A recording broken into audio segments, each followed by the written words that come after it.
Bonjour, je suis Bérangère de Montbois, experte en savoir-vivre à l'Académie des Bienséances et aujourd'hui je vais vous expliquer comment dresser un couvert à la française.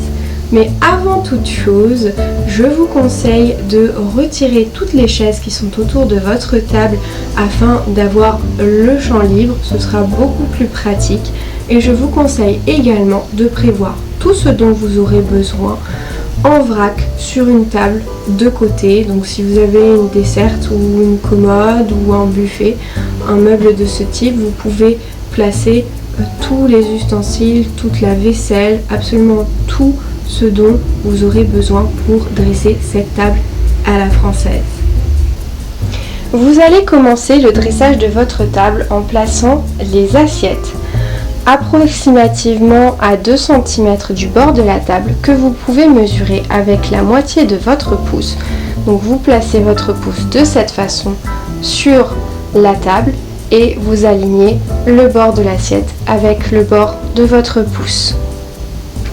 Cette assiette est donc l'assiette qui sera dédiée au plat principal.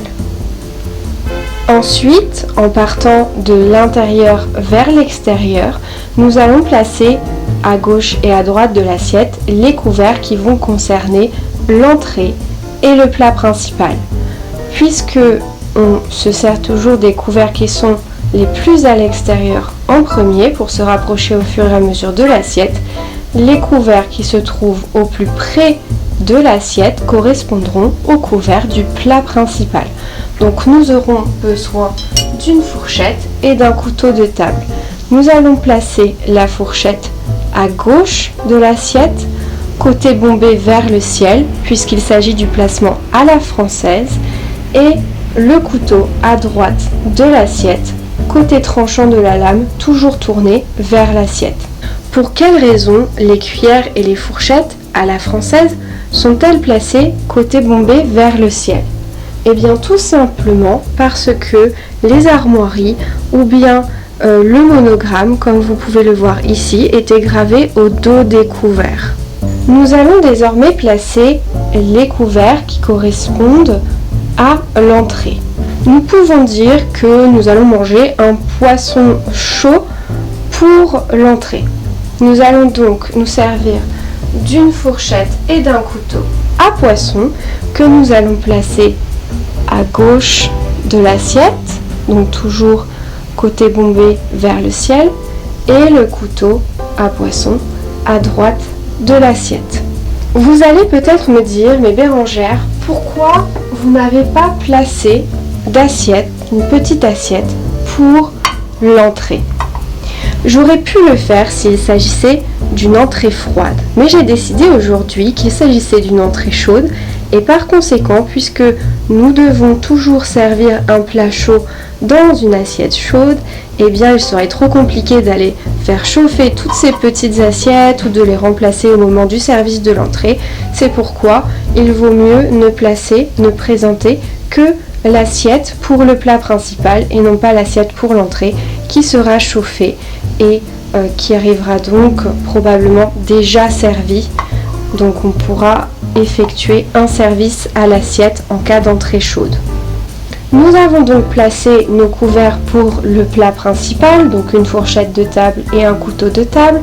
Pour l'entrée, un poisson chaud, donc une fourchette à poisson qui a 3 dents, vous l'aurez remarqué, contrairement aux fourchettes de table et aux fourchettes pour l'entrée ou à entremets qui en ont 4. Le couteau à poisson se place, c'est le même principe que pour les fourchettes et les cuillères, le petit côté bombé que vous voyez ici vers le ciel.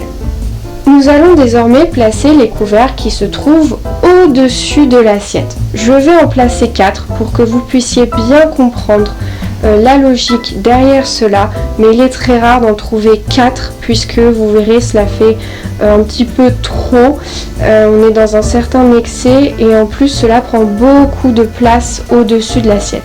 Donc ce n'est ni ce qui est le plus pratique ni ce qui est le plus esthétique.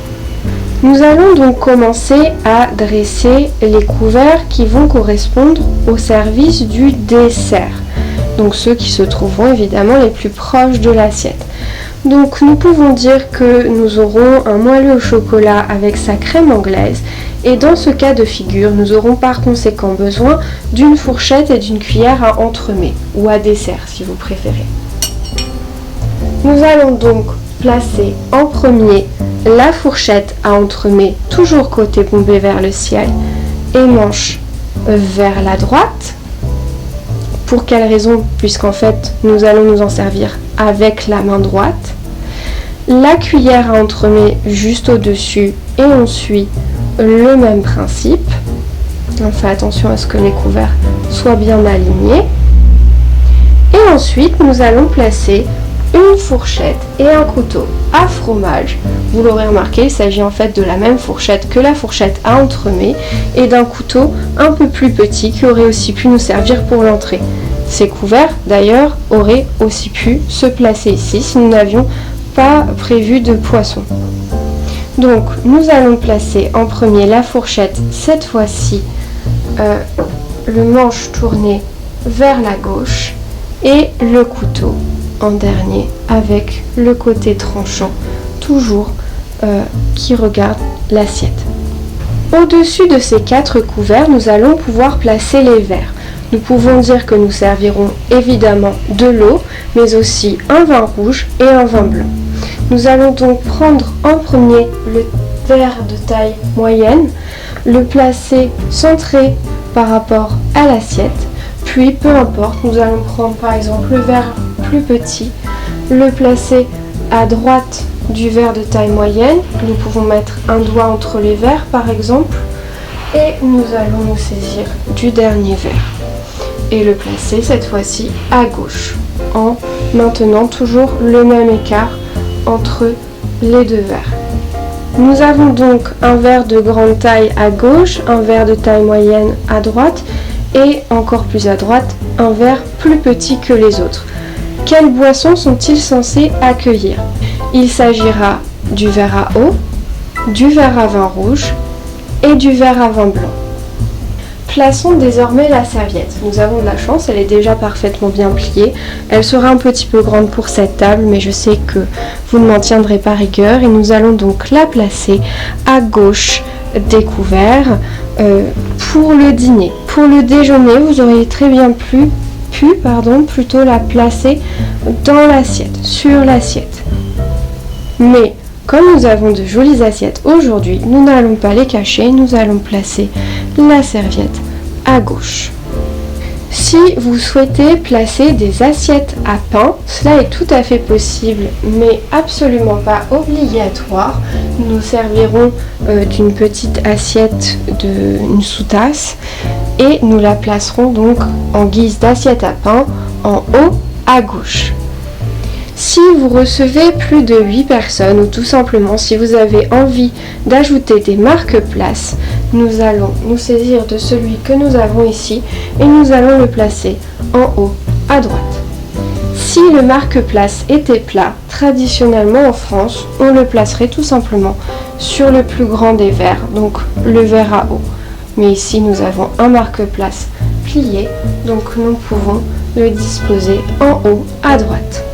Voici donc un couvert parfaitement dressé traditionnellement à la française.